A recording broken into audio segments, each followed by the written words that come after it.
Olá, pessoal. Mais um Trígono Cast, dessa vez com resultados de março. Eu sou o Fusaro, Head Comercial de Varejo. Eu estou aqui com meu amigo e analista, já famoso nas redes sociais, o Pedro. Tudo bem, Pedro? Tudo bem, Fusaro? Prazer estar aqui para comentar um pouco dos resultados de março. Espero atender bem aqui o nosso público. Muito bom, pessoal. Hoje vamos começar, então, falando um pouquinho sobre os resultados aí de março. Pedro, se você quiser falar um pouco aí como é que foi o cenário, um pouquinho antes da gente entrar, da questão macro, dar um overview aí como é que foi o mês e a gente passa para as empresas propriamente dita. Perfeito. Acho que mais um mês com o cenário macro se destacando, principalmente a questão queda de taxa de juros, expectativa, principalmente aqui no Brasil. Então, a gente já está num processo mais avançado que as outras economias nesse processo de corte de taxa de juros. Lá fora ainda tem essa incerteza, não se sabe quando vai começar, já era para começar agora em abril, maio, então está cada vez postergando um pouco mais. Mas eu acho que o grande destaque, assim, pelo menos para a gente aqui do noticiado, foi a temporada de resultados das empresas. Então é o que a gente realmente colocou o nosso foco, o nosso empenho aqui, analisar o resultado das empresas investidas e de outras também, para entender um pouco o cenário. E assim, a gente vai estar comentando um pouco aqui. Acho que foi um ano desafiador que fechou todas essas empresas, mas positivo. Então a gente está animado. Foram boas aí, Pedro? Eu sei que a gente vai falar mais, mas foi bom ou foi ruim? Foram boas, assim, no panorama geral a gente ficou bem animado, principalmente pelo que está por vir, né? Num ano desafiador você conseguir manter resultados. Então, das principais investidas aqui, várias tiveram um ano recorde ainda de resultados, de lucro, outras o segundo melhor ano da história, que é muito bom dado o cenário. Então a gente vai estar comentando um pouco aqui. Legal. Pessoal, a gente trouxe aqui uma análise aí para iniciar a apresentação, falando do ciclo de juros, né? E a gente faz uma análise do comportamento, né, de como é que a queda da taxa de Selic, né, caiu mais uma vez aí pela terceira vez, e quanto isso reflete, né, nos indicadores, no Bovespa e também da Small Caps, né. Nós tivemos aí um período bastante longo, né, sem o corte da Selic, e agora a gente percebe, quando a gente olha historicamente, que a Selic realmente ela tem um efeito muito interessante aí em relação aos indicadores. Pedro, se você quiser comentar um pouquinho, né, falar aí o que a gente vê, qual que é a boa notícia e a oportunidade, né, em relação a mais uma queda, né, da taxa Selic. Perfeito, Fusaro. Eu acho que esse gráfico ele é matador na seguinte forma, né? Nos últimos 4 cenários de corte de juros, a gente viu um movimento não só dos small caps, mas como da bolsa como um todo, o Ibov, de valorização forte das empresas. Isso, nesse momento, nesse início de ciclo de corte de juros, até agora não se materializou. Então, o small, desde o início do primeiro corte de juros, já foram quase 3% abaixo no corte de juros, o small está caindo 4%. Isso já vinha de um cenário também de praticamente 2 anos assim, de lado para baixo. Então, eu acho que basicamente esse ano que tem impactado é a saída de investidores estrangeiros do Brasil, dado um cenário um pouco mais adverso lá fora, a expectativa de juros, como a gente comentou, lá fora impacta muito aqui. Então, tem esse delay.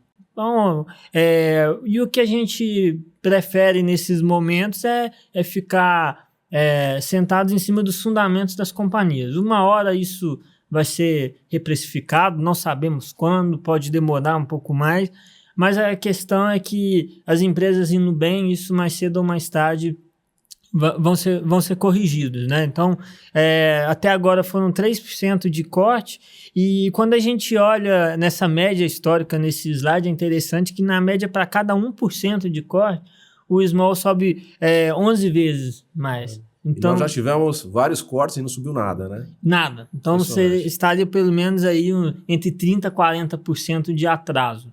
Nossa, uma boa, interessante, né? Não sabe quando vai ser, mas historicamente isso tem acontecido, né? Exatamente. Muito boa oportunidade mesmo. Muito legal. Avançando, pessoal, a gente fala sobre as nossas empresas, né? Então, aqui o lucro líquido, né, das nossas principais empresas, e as 10 principais, que do portfólio de small caps deve representar pouco mais de 70%. Vou pedir o Pedro para falar um pouquinho rapidamente sobre isso, né? Mas parece que está muito bom, hein? 36% aí de CAGR, Pedro, é realmente um resultado bastante expressivo. Eu vi que se você pegar nos últimos 5 anos aí, praticamente multiplicou o lucro por 3 vezes, é isso mesmo? Exatamente. Então, assim, muito legal. Eu acho que é um pouco aí o poder do longo prazo, né, das empresas materializarem suas estratégias, colocarem em ação. Então, por isso que a gente sempre ressalta aqui que a gente busca muito uma janela de 2 a 3 anos para se materializar.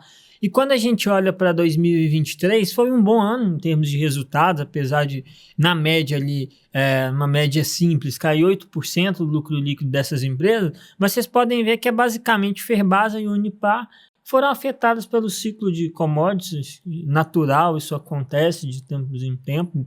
Então, se a gente tirar essas duas, basicamente a gente teve um ano muito positivo, principalmente para as empresas do setor industrial, mesmo com a produção de caminhões caindo 38%. Então, isso é muito importante, que mostra que essas empresas estão bem posicionadas ali em cada uma em seu nicho específico, e esse ano a gente já vê uma retomada muito forte na produção de caminhões. Então, acho que é um pouco, vamos dizer assim, ainda é cedo para a gente falar, mas é inegável que a gente está animado um pouco para a temporada de resultados desse ano, que gradativamente a gente espera uma melhora em cada uma das empresas. Outras em questão de receita e algumas em questão de corte de custos, principalmente quando a gente fala de Ferbasa e outros nomes aí de commodities. Agora, é interessante, Pedro, que mesmo quando a gente olha, né, faz essa análise que você comentou, da Ferbasa enfim, e da Unipar, que tiveram essas questões mais pontuais, né, mesmo assim, quando você olha num horizonte de 5 anos, elas tiveram um desempenho bastante significativo, né? A Unipar, que foi, acho que a que mais sofreu um pouco, quer dizer, no ano o lucro foi muito bom, né? Então... Foi, e assim... No acumulado, né, de 5 anos. Exato, assim, né? Eu acho que é importante a gente colocar na cabeça, principalmente para essas empresas, que são empresas de ciclos. Então fazem parte de ciclos de baixa e ciclos de alta.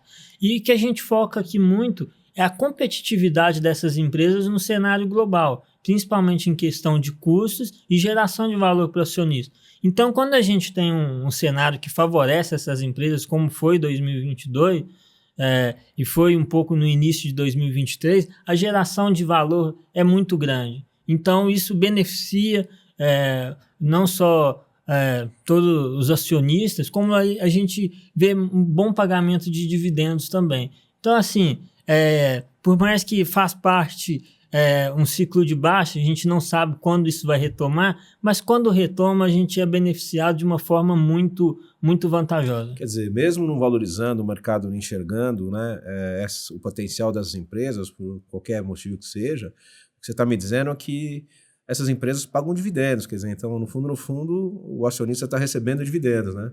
Exatamente. Muito bom. Resultado bom, dividendo bom, e a valorização uma hora deve ocorrer porque o pessoal acaba, de certa forma, reconhecendo essas empresas, né, que ficam abaixo do radar, mas quando a turma percebe... Aí vem uma enxurrada, né? Legal, muito bom. Bom, caminhando aqui, Pedro, né, a gente olha o preço-lucro. Como é que está aí o preço-lucro e o EBITDA, né? A gente pegou aqui dos nossos principais fundos, né? Estou vendo aqui que os preços parecem bastante atrativos, né? Principalmente olhando o preço sobre o lucro dessas empresas que reduziu bastante ao longo do tempo. Não sei se teve pandemia, você falou um pouco de alguns efeitos aí mais sazonais, né? Mas aparentemente está bastante atrativo aí, né? Isso, tá bastante atrativo, continua atrativo, principalmente nesse ponto que a gente comentou ali, que o small, por mais que a gente é descolado do small, mas está atrasado em relação a esse corte de taxa de juros e continua estável praticamente há 1 ano, mesmo com os resultados se mantendo estáveis ao longo de 2023, isso é importante, mas a gente vê que a média histórica aí é bem superior ao que se encontra hoje. E como eu comentei, num cenário que a gente pode ver uma melhora de resultados e uma queda de taxa de juros que o mercado está disposto a pagar um pouco mais de múltiplos por essas empresas, você pode ter uma combinação aí muito interessante. Então, melhora de resultado e o mercado exposto a comprar com um prêmio, e a gente vê empresas aí que a gente tem um desconto bem interessante, múltiplos bem saudáveis, pode ser uma combinação bem interessante aí, nos deixa animado. Legal, muito bom. Falando um pouco aí das principais variações do mês aí, né? A gente viu aí que o Small, né, apesar de todas as flutuações, ele foi melhor que o Ibov e também que o IDIV no mês, né? E na Trígono a gente teve aí os setores que mais favoreceram, foi agronegócio, indústria e também papel e celulose, e a gente teve aí mineração e metalurgia, né, dos nossos papéis aí, que foi aí o destaque negativo, né? Agora eu queria que você comentasse, né, isoladamente, papel a papel, né, quais foram as principais altas aí dos papéis da Trígono, né? A gente sabe que dependendo do percentual que cada empresa tem no nosso fundo, né, isso acabou fazendo com que a gente tenha um efeito positivo ou negativo, né? Então a gente olhando aqui isoladamente, se você puder comentar um pouquinho aí sobre as principais ações, as favoráveis e também os detratores, as três principais variações. Perfeito. Acho que as principais variações positivas aqui foi a Aura, de estar ligada à mineração de ouro. Então, o ouro está com um cenário muito favorável, principalmente de precificação. E não só isso, quando a gente olha no bottom-up também, a Aura tem feito projetos que têm aumentado suas reservas e a sua produção tende a aumentar nos próximos trimestres. Então, é uma combinação interessante. E a Boa Safra também, uma companhia bem interessante aqui, que a gente gosta no agronegócio, que tem cada vez mais aproveitado a venda de sementes com tecnologia embarcada, mesmo num cenário de queda do preço da soja. Então, a companhia tem conseguido manter um preço bem interessante na venda de suas sementes, com maior valor agregado. Então, isso é algo bem interessante que tem se mantido mesmo no cenário adverso, com resultados recorde. E, por fim, a Suzano também, aqui, acho que é outra que merece destaque. É uma large cap, mas tem uma vantagem comparativa muito boa frente aos players no cenário global. Então, o preço da celulose tem superado as expectativas do mercado. Então, preços bem resilientes, a empresa tem conseguido fazer repasse. E, sim, esse é um pouco desses três, vamos dizer assim, grandes destaques em valorização no mês de março. E os principais pontos negativos aqui ficam por conta... eu vou dar um destaque maior na Ferbasa, que é uma posição um pouco mais relevante para a gente. Foi principalmente a questão das commodities, resultados um pouco mais fracos que a gente comentou ali, mas principalmente o minério de ferro, que teve uma forte desvalorização ao longo dos últimos meses, principalmente março. Por mais que não tenha nada a ver, o mercado coloca aquela visão top-down em ação. Então acaba que afeta um pouco negativamente, como afetou bastante a Vale. A Vale, então, ela acaba complicando também, embora não tenha nada a ver, são nichos, inclusive, diferentes, né? A Ferbasa é muito mais nichada, mas ela sofre o efeito Vale também, é isso? Exato. E para você ter ideia como que é descorrelacionado esses mercados, a partir do segundo trimestre agora a gente vai ter uma alta de 5,5% nos preços do ferro-cromo na Europa, no benchmark europeu. Então, como não tem nada a ver uma coisa com a outra, e mesmo assim o mercado acaba... O ferro-cromo é o principal minério que a Ferbasa ela exporta. É a principal ferroliga, no caso, então Sim, junto com o ferro-silício. Então, assim, a gente já está vendo... ainda são preços bem mais baixos do que a companhia viu no final de 2022 e início de 2023, mas está mostrando que já chegou ali naquele platô, uma pequena melhora. Então, acho que é uma boa notícia. Boa. Tá bom. Avançando agora... pessoal, falando nos nossos fundos, acho que a gente começa agora com o Trígono, o Delphos, né? Que é o nosso Trígono aí de pagamentos, aí, né? Muito focado em pagamentos de dividendos, né? A gente percebe aí que a gente teve aí no mês, né, um excedente, né? Então a gente ganhou alva de 3,5%, e quando a gente olha aí também no longo prazo, né, o fundo tem um desempenho aí muito bom, né? Superior a 200%. E comparando com o benchmark, com o IDIV, uma diferença bastante grande, né? Indo aqui para os destaques, né, das empresas, dos setores, né, que mais favoreceram esse fundo, a gente olha aqui que o setor principalmente de agronegócio, aí, é o que despontou, né, para o desempenho positivo do Delfos, né? E a gente está falando da Tupy, Pedro. O que aconteceu aí? A Tupy tem contribuído aí, setor de indústria, automotivo, como é que estão essa setor aí? Tá indo bem? Aparentemente sim, né? Tem contribuído bem, mas assim, o que a gente fala aqui, a Tupy, principalmente olhando para frente, a gente fica muito animado. Muito animado. Por mais um ano muito desafiador na questão de caminhões que eu comentei, foi o ano com o melhor lucro da história da companhia. Quase lucro da história. Praticamente ele estável com 2022, mas a gente tem que ressaltar isso. E as sinergias das aquisições de Teksid e MWM estão sendo capturadas e mesmo assim com vários fatores atrapalhando, ofuscando essas melhoras. Por exemplo, se a gente coloca principalmente a apreciação do real e do peso mexicano frente ao dólar e um pouco da queda de volume que a Tupy teve de vendas esse ano. Me lembra um pouquinho, Pedro, acho que é 40% que ela exporta, é isso? Hoje é quase 60%. 60%. Então tá. É algo então bem... ela sofre com essa questão, entendi. Sofre com essa questão e se a gente pegar todos esses impactos de câmbio, volume, o EBITDA foi penalizado em quase 600 milhões. E se vocês terem ideia, o EBITDA ao longo de 2023 foi 1,3 bi. Então é um efeito muito... relevante para vocês verem que essas sinergias estão acontecendo, mas apesar de não ter aparecido no balanço ainda. Então a gente fica muito animado. 2024 eu acho que tem bastante coisa para a gente ver na questão de sinergias também, corte de custo, flexibilização entre as plantas da produção. E aí 2025, voltando a essa produção, a gente pode ver aí resultados em outro patamar, assim que a gente espera, né? Vamos ver como que vai... Depois a gente vai falar um pouquinho no final das perspectivas, aí parece que o governo também deu uma ajudinha, né? Tá Exato. Dando ajuda para nós, mas a gente vai falar um pouquinho mais sobre o que a gente espera para frente, principalmente para o setor, né? Falando agora do Verbier, né? O carteira livre, também no mês a gente teve um alfa aí de quase 3%, quer dizer, muito bom. E Pedro, como é que foi aí os setores aí? A gente teve aí também o agronegócio como principal fator positivo, né? E um pouco se você puder falar para nós quem é que contribuiu aí, Júlio Simões, é isso? Não, Aqui foi a Suzano papel e celulose. Suzano, então, como eu comentei ali já no início, preços mais resilientes surpreenderam o mercado.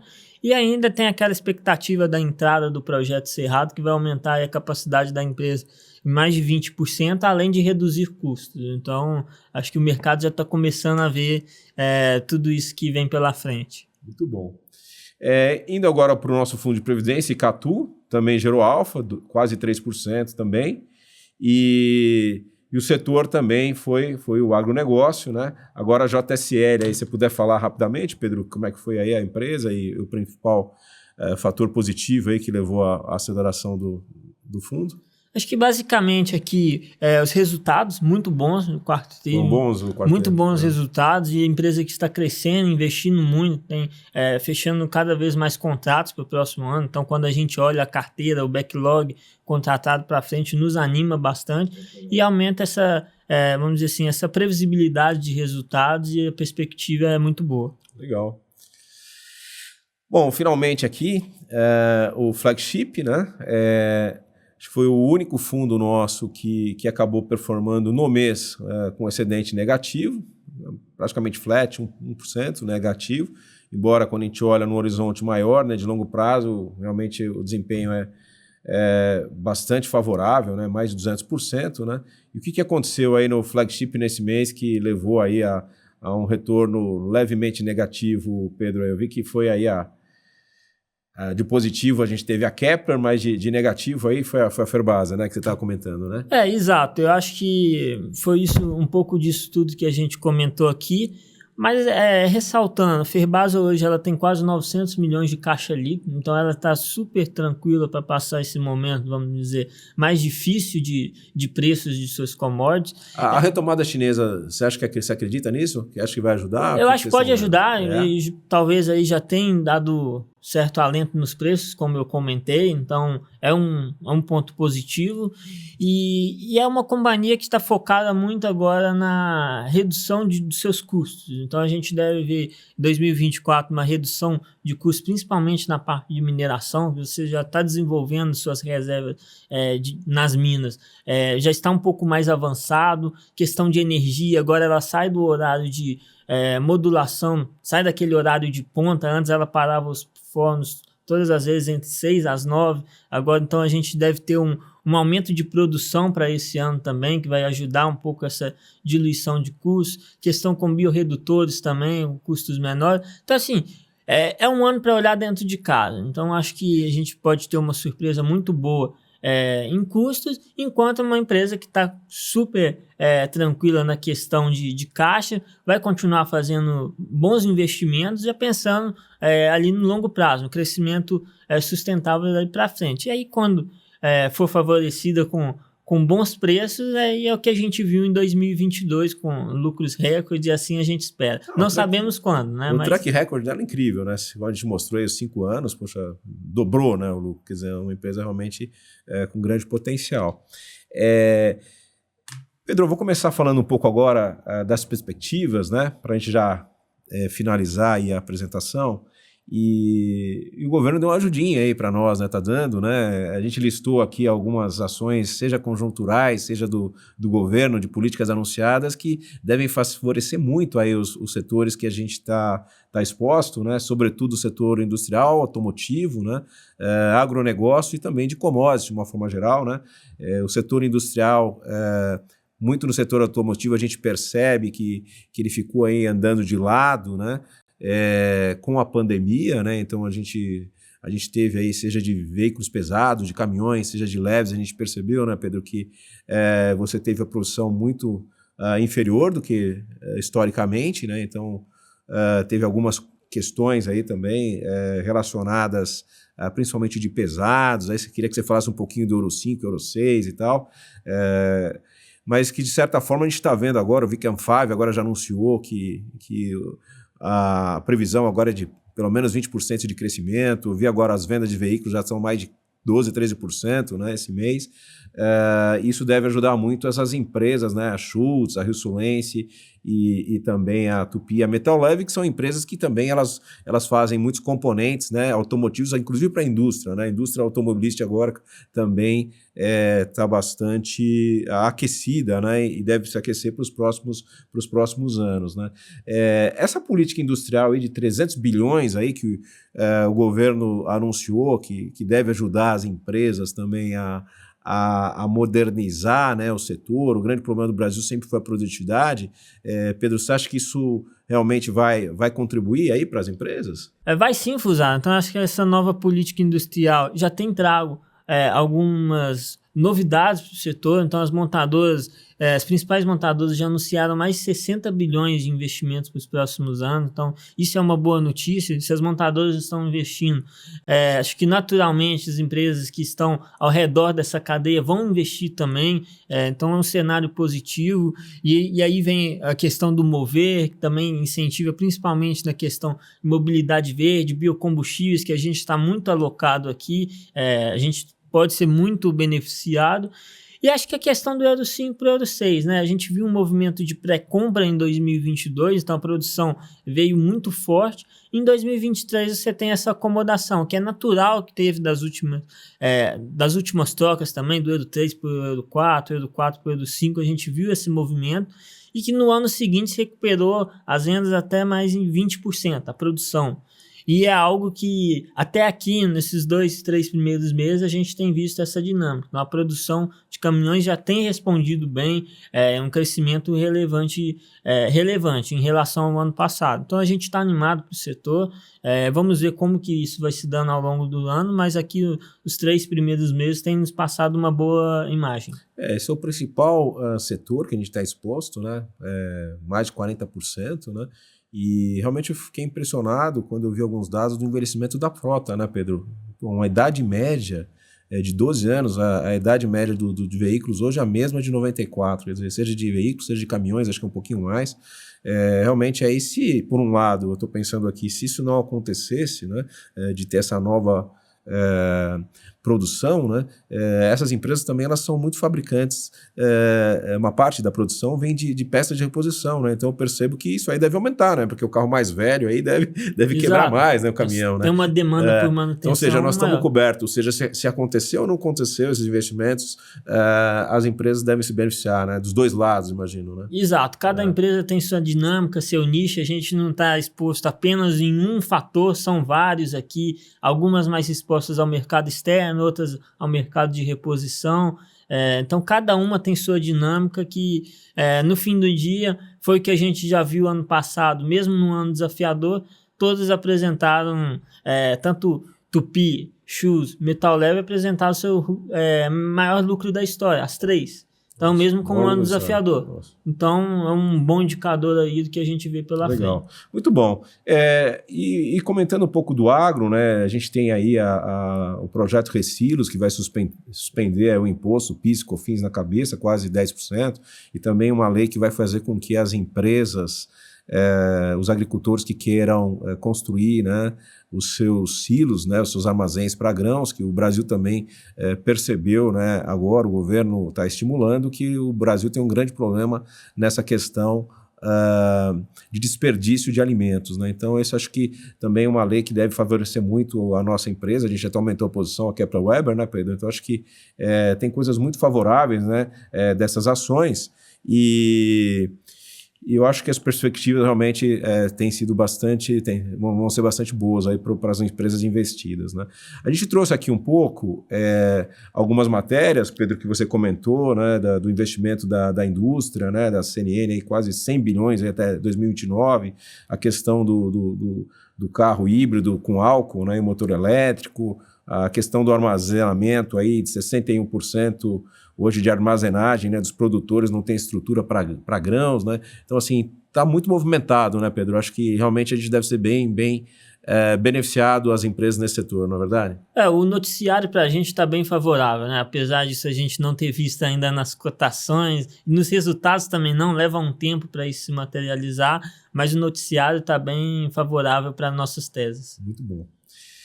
Bom, pessoal, como vocês sabem, né, a gente sempre tem aí o prazer de passar os informativos. A gente tem live todas as quarta-feiras, a gente tem o podcast, deve ter mais de 300, 400 títulos aí na internet. Se você quiser também, a gente tem aí a possibilidade não só do YouTube, mas você pode também ver pelo podcast, ouvir quando estiver no carro, tem as nossas resenhas também. Queria finalizar, agradecer o Pedro, né, por mais esse Tringnocast, e se vocês precisarem também de qualquer informação adicional, procurem a gente, né? Tem lá o nosso site, os nossos contatos. Pedro, muito obrigado e vamos aí trabalhar, né, para que os resultados das empresas elas venham cada vez mais rápido, né?